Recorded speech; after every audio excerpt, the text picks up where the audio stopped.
plush LED lighting. Folks be tripping on me, I just be doing my thing. Folks be liking the way All right, welcome back, everybody. That's music from Devin the Dude. It's a nice Friday afternoon here at Rolla J Studios. I hope you've had a good week. I've had a good week. Got a bunch of stuff published. And I got invited to appear at the Southern Oregon Medical Marijuana Business Expo. And I'm going to be presenting on 420 Radio, and I'll be streaming live on 420 Radio. They're going to set me up with all the internet and everything. They're going to cover hotel. They're going to get me down there, feed me, all that good stuff. And the bonus, it's on my birthday. That's right. January 29th through 31st, 2014, I will be in Medford, Oregon for the Southern Oregon Medical Marijuana Business Conference. I'm not sure if that's the exact name, but that's where I'll be.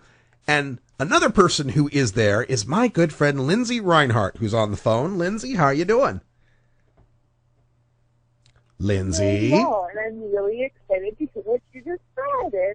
Yeah, I'm excited to be there too. So how are you doing? I'm doing well, thank you. How are you? I'm doing fantastic. It's been a while since we spoke to you. You've moved your way down to Medford, Oregon. How do you like being in a medical marijuana state? It's like I time traveled 10 years into the future. I love it. I'll bet you do. Now, we started this CPS week on Tuesday to basically protest what's going on with medical marijuana patients losing their rights over their children for their use of medicine that the state has approved. And, of course, this hit you when you were living in Idaho, and I know you did a protest on Tuesday. Can you tell us about that? I did a protest on Tuesday to stand in solidarity with the protests taking place all around the country and hopefully around the world. And we came together, just a small group of us, but it was effective. It was very effective. And protested outside of the Jackson County Courthouse, letting CPS know that we're calling, or here it's called DHS, letting them know that we're calling for a reform of their organization on a nationwide scale. And we wound up with about a dozen people, which was better than some things, and we wish we would have had more. But we had great media coverage, and they had interviewed me the day before, and they wound up getting a hold of DHS and getting a statement. And that statement was that in Oregon, marijuana isn't a removable offense for the children as long as it's not causing some sort of harm in the household. Now, I know that's not necessarily true because there's a case where that's happened. But it was at least refreshing to hear a formal statement that was way different than what I'm used to. Yeah, in fact, I'd heard or I'd read on one of our email lists some of the attorneys responding and saying that it's not been as much of a problem in Oregon. But can you tell us about these cases that you've heard of? Yes, there's a Portland woman named Melanie Shreenan, and she has a wasting condition where she has to have medical marijuana to eat. If she doesn't have it, it won't stay down. So she was pregnant, and she was pregnant with twins, and she didn't know until she was about 5 months pregnant. She went to her doctor, and he told her not to smoke it, but she said that she'd already switched to a tincture, and he said, okay, just to make sure not to do anything that would make her more sick. So she continued on throughout her pregnancy and was successful in treating her illness and giving birth to her babies, but they were twins, so they were born early, and they had some issues coming out of the hospital because of that, and they were tested, and they tested positive for THC. The entire time throughout her pregnancy, the doctors were kind of treating her like a research case, how's it working for you? What does it do? Which symptoms does it relieve? How does it work? And then when she has the babies that test positive for THC, DHS came in and took the baby and her other children as well. And she had to fight to get them back. And she got them back in December of last year. Wow. So for how long was she without her children? I think it was roughly about 3 months. I would need to have the internet in front of me. I apologize. But she didn't have any of them. They They took them all, including one that had been placed with them. Another little girl, a 5-year-old, that I think was her significant other child. This child had been placed with them. And another county wound up getting involved, the one that had placed them, and took that little girl away as well. And that little girl wound up getting placed back at home before the other 3 children, back with Melanie and her husband. And then the other 3 were returned in December, with the judge saying that they should have never been removed at all. Wow, what a shame. And so these 3 children removed, even though it's just one child who was the newborn that tested positive? The twins had both tested positive. Right, okay, gotcha. It was twins. Thank you. All right. So, this is just... But not the other 2, no. Now, did the doctors involved in this who were, helping her out and monitoring her with the tincture, did they, step forward to CPS to tell them, hey, we're kind of monitoring this?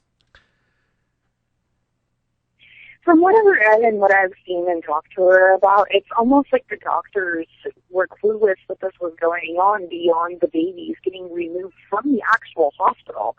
They were waiting to take their babies home because one of their older children was sick. And she didn't want to bring one of the babies home with another sibling that was sick, and just requested that child wait a day at the hospital with the other twin. They were going to release one twin but not the other. And the older child was sick, and she said, no, please keep them there just this one night. I'd really like to make sure everything was in order.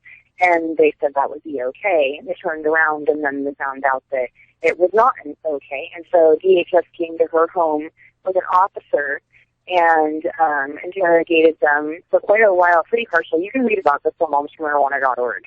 And they came in, and they interrogated them. They left.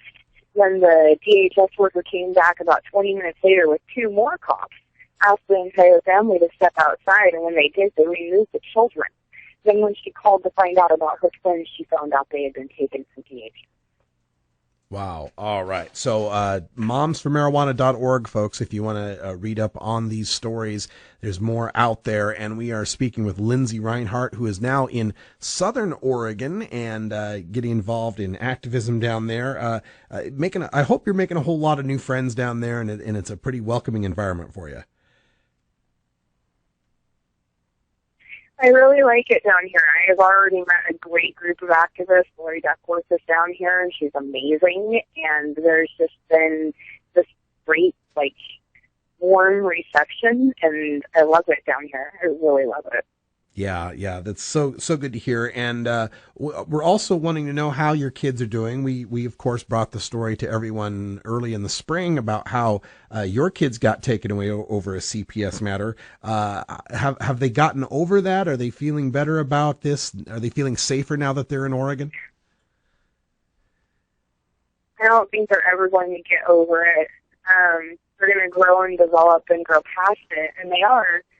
But, I mean, my younger son, Elijah, my 5-year-old, he still pops up out of nowhere. I never wanted to look on again. That was the foster mom, and she was actually a really nice lady, but to a 5-year-old that's been going out of his home and placed with a stranger, he popped up with that last week, a random, so I don't think that they're over it by any means, but they're definitely getting through it. We've done a lot of growing and developing. My older son was being here when we moved, the year that we moved, it's 6th grade, and here that's middle school. So we moved here, and he got to jump up into a different kind of thing that he was used to, and he opted not to be homeschooled, but he's kind of been through the worst of what you could probably go through at school as far as dealing with CPS, and he's unfortunately and fortunately very, capable of dealing with anything, if anything ever happened like that again. Just to know not to say anything and to call mom. My younger son is homeschooled, and he loves it, and it's really nice. It's fun to have all of that time one-on-one with him, and I don't feel vulnerable having him at the school, and it's been a really neat experience to get to watch him grow and develop, and he's starting to read, and I know that I taught him that. It's pretty fun. That's wonderful. Very well. That is so wonderful. But another thing that's wonderful is it's 20 after the hour, and since we're here in the state of Oregon, that means it's 4:20. So I get to celebrate 4:20 with Lindsey Rinehart at the bottom of the state. We're going to take a break, and when we come back, we'll talk some more about CPS and the Undergreen Railroad. So stay tuned. Have you ever met that funny reefer man? A reefer man. Have you ever met that funny reefer man? A reefer man. If he said he swam to China, he would sell you South Carolina. Then you know you're talking to that reefer man. I'm Radical Russ Belville, and I want to thank you for listening to 420 Radio. We couldn't survive without you and our sponsors, and I'd like you to check out one of our prime sponsors, the National Cannabis Coalition. I've been working with NCC since June of 2012, and I'm proud to be part of the team they have assembled. National Cannabis Coalition is building the partnerships with reformers, lawmakers, and industry we need to be successful. Visit the National Cannabis Coalition website at nationalcannabiscoalition.com or the easier-to-remember ncc420.com. That's where you'll get the exclusive first look at my radical rants, as well as informative articles from the nation's top cannabis pundits. Visit ncc420.com today, and if you have your phone handy, text Russ to 420-420 to support NCC and 420 Radio. It's a free text message that helps us help you end adult marijuana prohibition. Learn more at ncc420.com, and thanks for supporting independent marijuana legalization public radio. Let him bring in the beat. Adam Hand of Handmade Apparel produces quality custom designs for t-shirts, hats, and other apparel. Handmade Apparel is the official design shop for 420 Radio, The Russ Belville Show, Ganja John, and Cascadia Concentrates, among many clients who rely on Adam Hand for everything from short-run custom projects to full-run clothing lines. Adam's meticulous designs are individually crafted and screened in vibrant, high-definition color. Visit handmadeapparel.biz to browse the selection of handmade gear or to get a personal quote for your own designs. Handmade Apparel, a proud supporter of 420radio.org.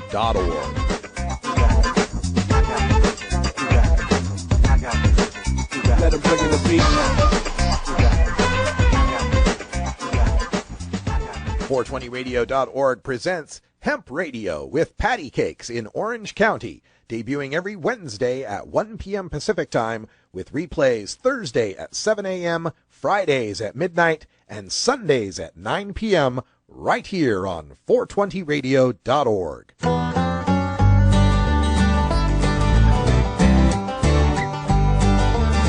Gonna talk about life, liberty, and a real good time. You take care of your backyard, buddy, I'll take care of mine. Oh, if only it were that simple. That's Chief Greenbud with life, liberty, and a real good time. That's what America's all about. We got a fine American on the line. Lindsey Rinehart is with us from Southern Oregon. How you doing, Lindsey? Lindsey. Oh, we've lost Lindsey. We'll have to call her back and get her on the line. She thought she was done. No, Lindsey. No, you're not done. We have plenty more to say. We got to talk about the Undergreen Railroad. Yeah, definitely. It's a good thing. I see. meet more and more people every day who, are like, man, I had to get out of, such and such state. And I'm like, man. About dang time. Congratulations, you made it, but, All right, we got Lindsey back on the line. Are you there, Lindsey?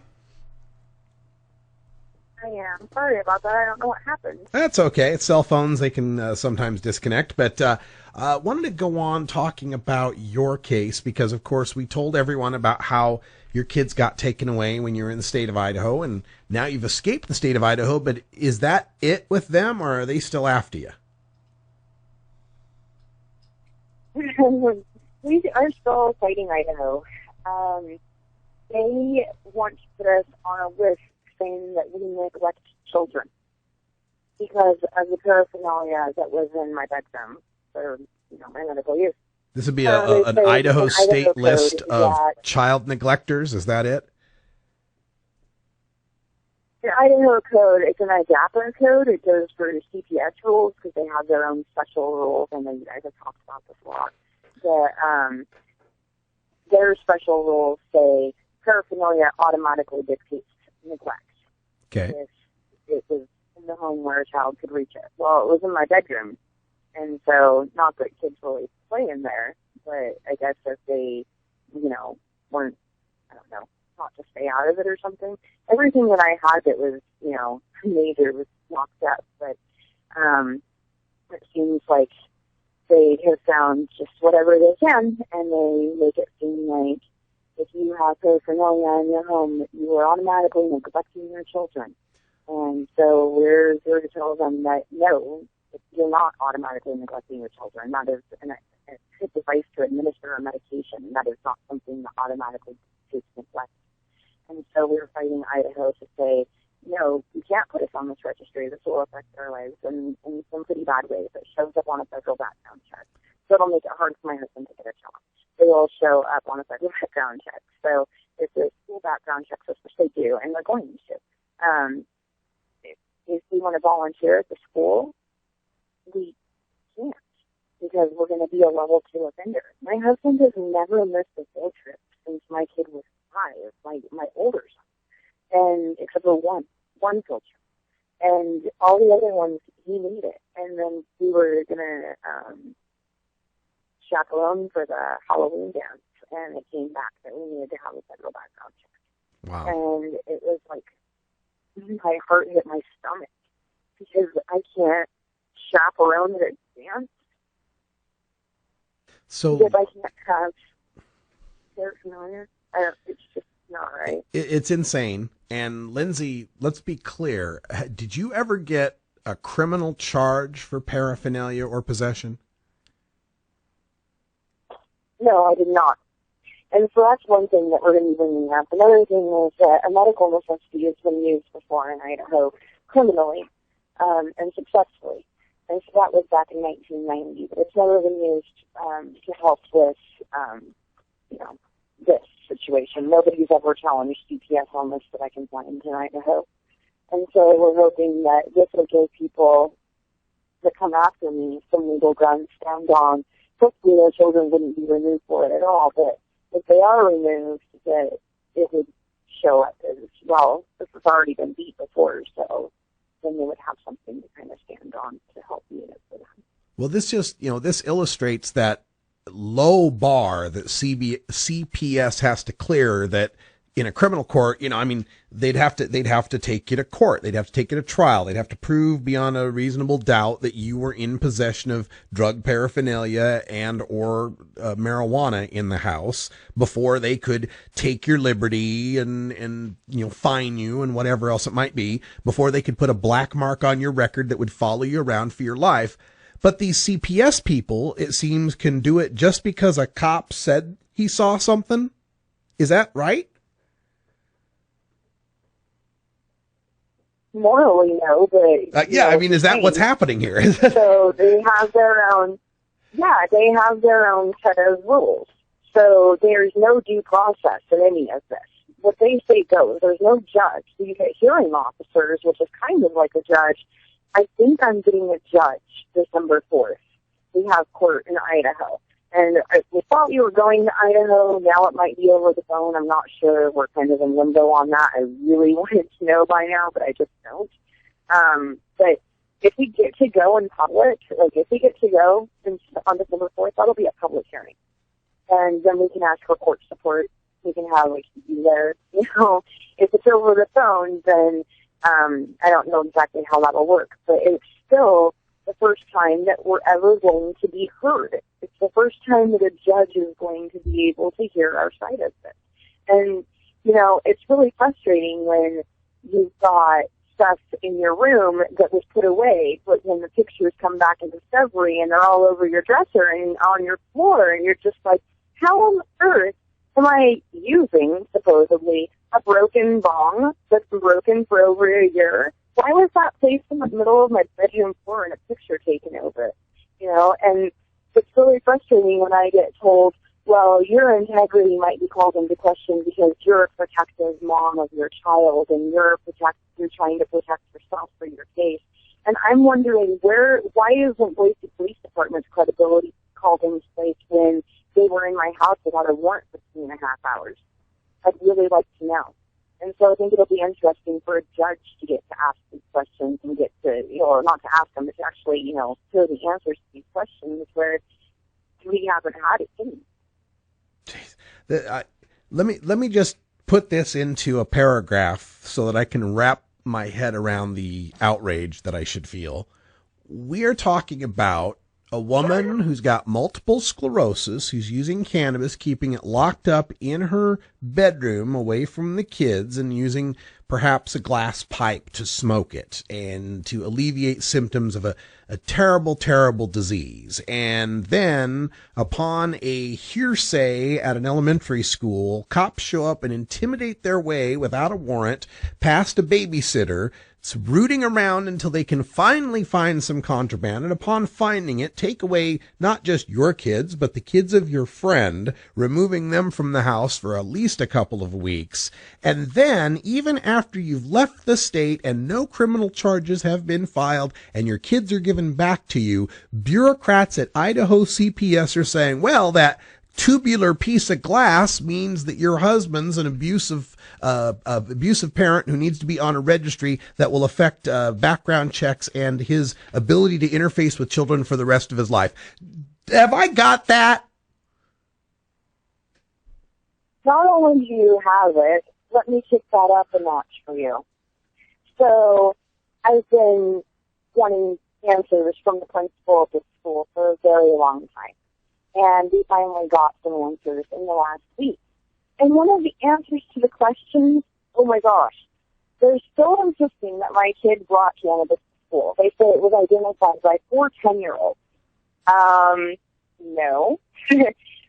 I'm just going to go ahead and be very blunt about this. Trim with a leaf that is dry cannot sustain a 10-year-old having it in their pocket, let alone an adult. It would crumble into dust.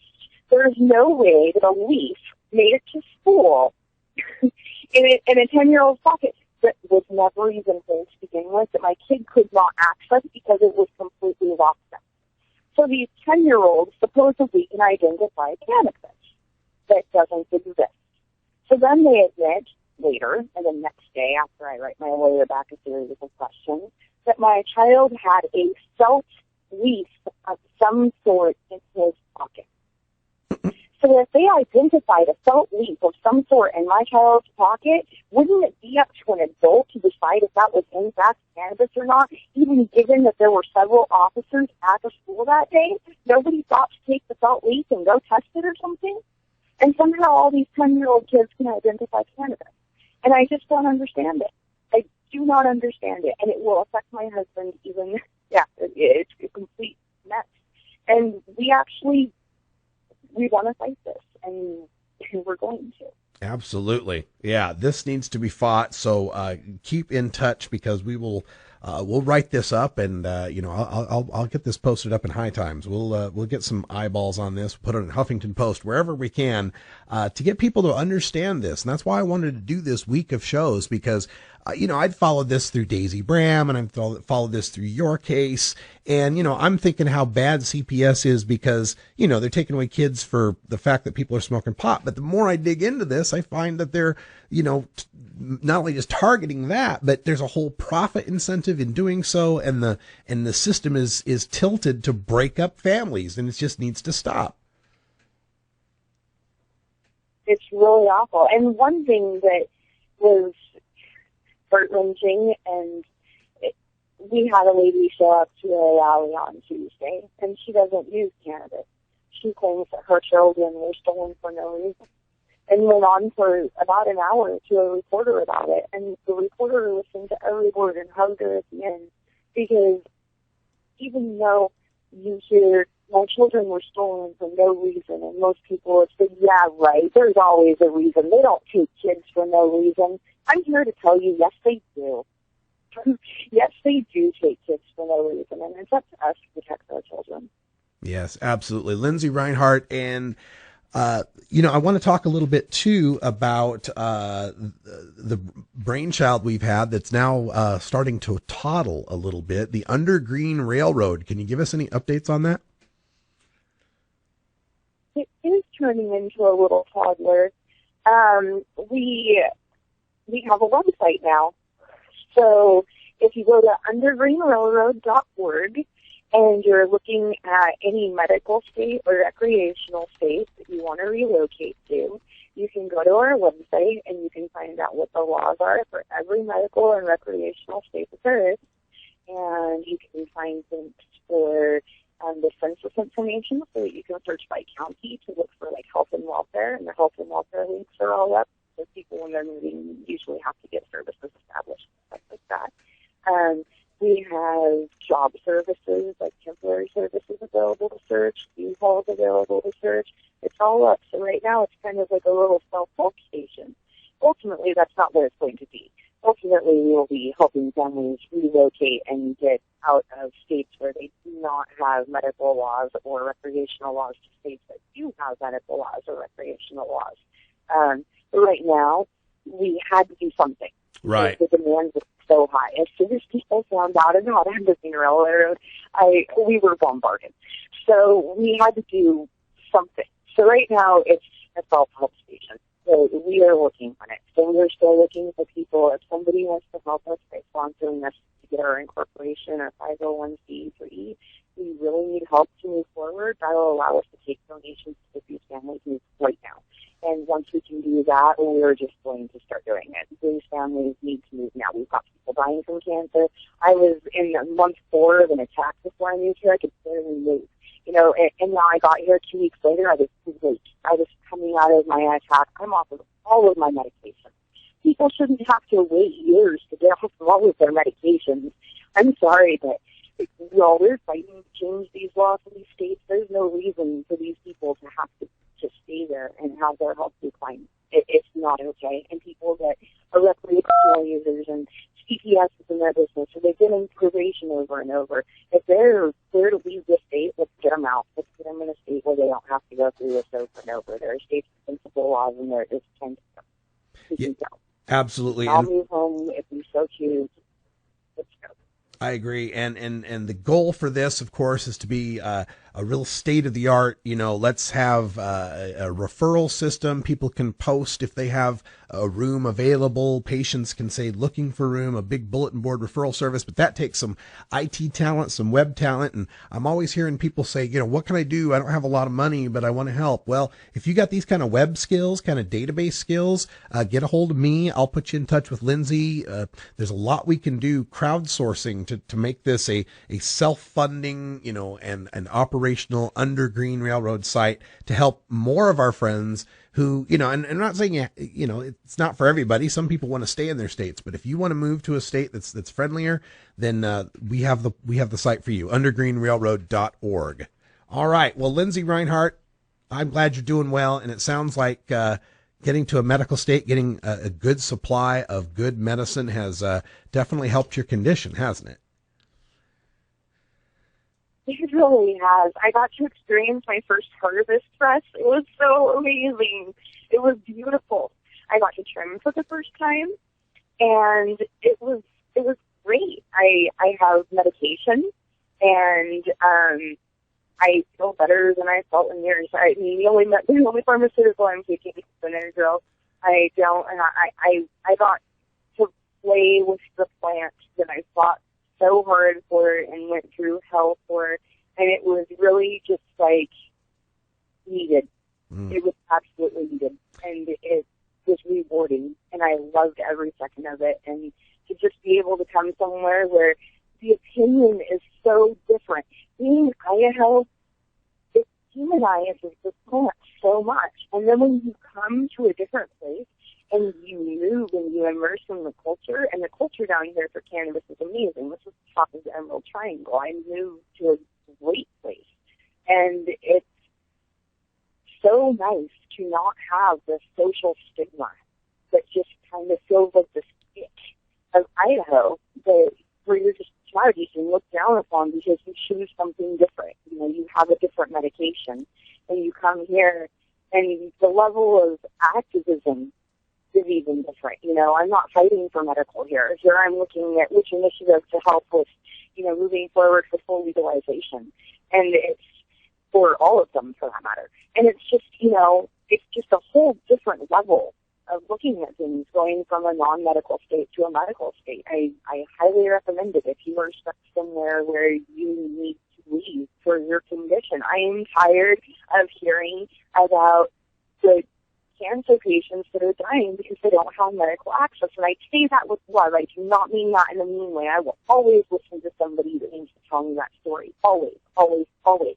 But it shouldn't have to be told over and over. These people should have access right now. And if we can help accomplish that for somebody, that's something that we need to do. We will. And this just sounds like when I get down there at the end of January, I'll actually be able to give you a hug. I know you will. Yeah, I don't have to have air hugs. I mean, my MS is like, this drug is a miracle drug for me. People don't understand that, you know. Mm-hmm. If you're a recreational user, you understand a lot of the time. I mean, like, before I used it as medicine, I knew that I could use it as medicine for, like, a stomach ache. If my stomach was upset, I would use it for a stomach ache, you know. And then when you have an illness, it's like a whole different world of information because you go from using it as something for recreation to using it for something that is something you need. And when you need it like that, and this medicine changes your world so profoundly, you just look at this plant entirely different. I mean, it's just amazing to me the things that this plant can do for me. I can walk, I can talk, I can function, I can hug, I can be with my kids, I can think, I can type, I can do all of this stuff that in Idaho I was losing myself. And I'm here. I'm absolutely effective in the things that I'm doing, and it feels wonderful to not be drugged down by the heavy pharmaceuticals and the social stigma that is surrounding me. It's just completely different. Yeah, you sound wonderful. I appreciate you so much for being on the show, Lindsey. Stay well, and we will see you at the end of January. Thank you for having me. All right. When we come back, we'll talk a little bit about patients, not criminals. Stick around. You cut people, you smoke trees till you get what you need now. Designer drugs and minted smokes to get through the day. You always get them so high. We'll be right back after these messages from our 420 friendly sponsors. Support these advertisers because their ad money goes straight to the Russ Belville Show.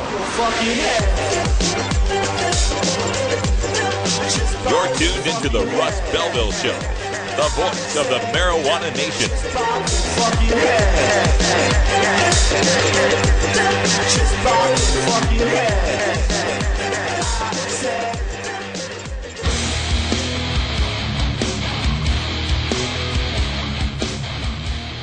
You know Herb Thrasher from the Herb Thrasher Flower Hour. Now get ready for Herb Age Designs for the proud cannabis consumer. Herb Age Designs, lifestyle gear for the 420 friendly. Herb Age Designs, home of the famous lighter leash. Herb Age Designs, get your Herb Age t-shirts and hoodies and show your pride. Herb Age Designs, we've got frisbee golf discs and durable hemp gear. Herb Age Designs, we've got shot glasses, drinking glasses, coffee mugs, and beer cozies. Check us out on Facebook and online at herbagedesigns.com. And follow Herb Age and Herb Thrasher on Twitter. We'll see you at this year's Hemp Fest. Crank it up!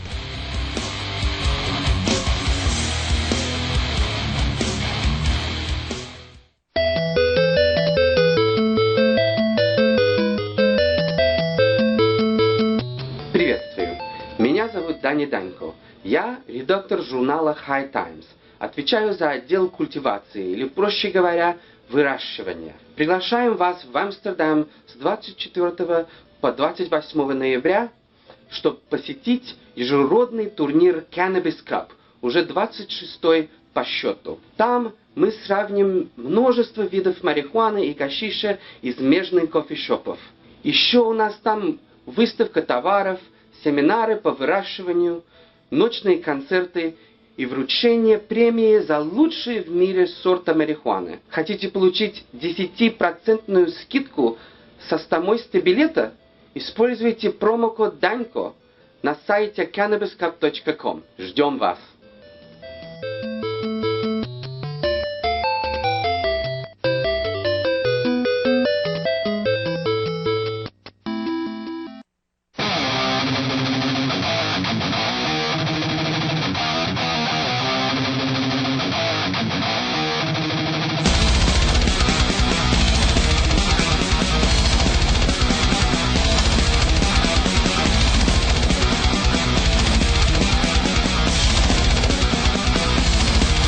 Now that's getting us ready. Cannabis Corpse with Immortal Pipes. This is some Herb Thrasher Flower Hour music. We'll be playing some of this tonight, 8 o'clock Pacific time, every Friday night here, live. 2 hours of metal and marijuana and some hellbilly music thrown in for good measure. So we like the countryside of thrash too, so little variety here on the Herb Thrasher Flower Hour every Friday, 8 p.m. Pacific time. Replay Saturday night at 8 p.m. Pacific time as well. Catch all the other replays on our schedule at 420radio.org/schedule to get all the latest information. All right, so I got to talk a little bit about the Patients Not Criminals. And this is my new name, by the way, that I'm going to be using to distinguish people who are patients, right? Medical users of cannabis, from the people who are strident and, well, let me just try to explain. The Washington State Liquor Control Board has come up with these absurd recommendations, horrendous recommendations in the wake of I-502 passing. Complete stupidity. It's meant to, let them monopolize the entire marijuana market in Washington. Exactly. They're afraid. It's like, well, gee, we pass these 25% taxes, 25% 3 times. We're going to have them in a highly regulated recreational pot store where people can only buy an ounce. And then they're going to have to run alongside these unregulated, unlicensed, untaxed dispensaries, no taxes going on, that they can have much more than an ounce. And they're just worried that that'll be a mass incentive to get medical and undercut the taxation that's going on in the recreational market. And then there will be no funds generated from I-502, which were promised. Now, this is a red herring. This is a sham on their point. Because, first of all, the medical market is only 10% of the marijuana market at best, right? Mm-hmm. Maybe it's more, maybe it's less, but they're not a majority, right? Most people that smoke pot in Washington State are not medical card holders. Now, how much they consume, there's a bit of a difference, because the medical users are the ones that consume the most and the most often, whereas the recreational consumers tend more toward the every now and then stage, every month. Hence the term recreational. Exactly. So, from an economic standpoint, if you are trying to make tax revenue, you want those heavy consumers coming in. And there are potheads, there are recreational users, whatever the term you're going to use, like myself, who are not medical, but use every day in volume. I'd be the kind of customer you want in Washington State, paying those 25 taxes. All right, so that's the setup, right? The Liquor Control Board they recommend, fold most of the medical consumers into recreational, because they really don't need much more than an ounce anyway.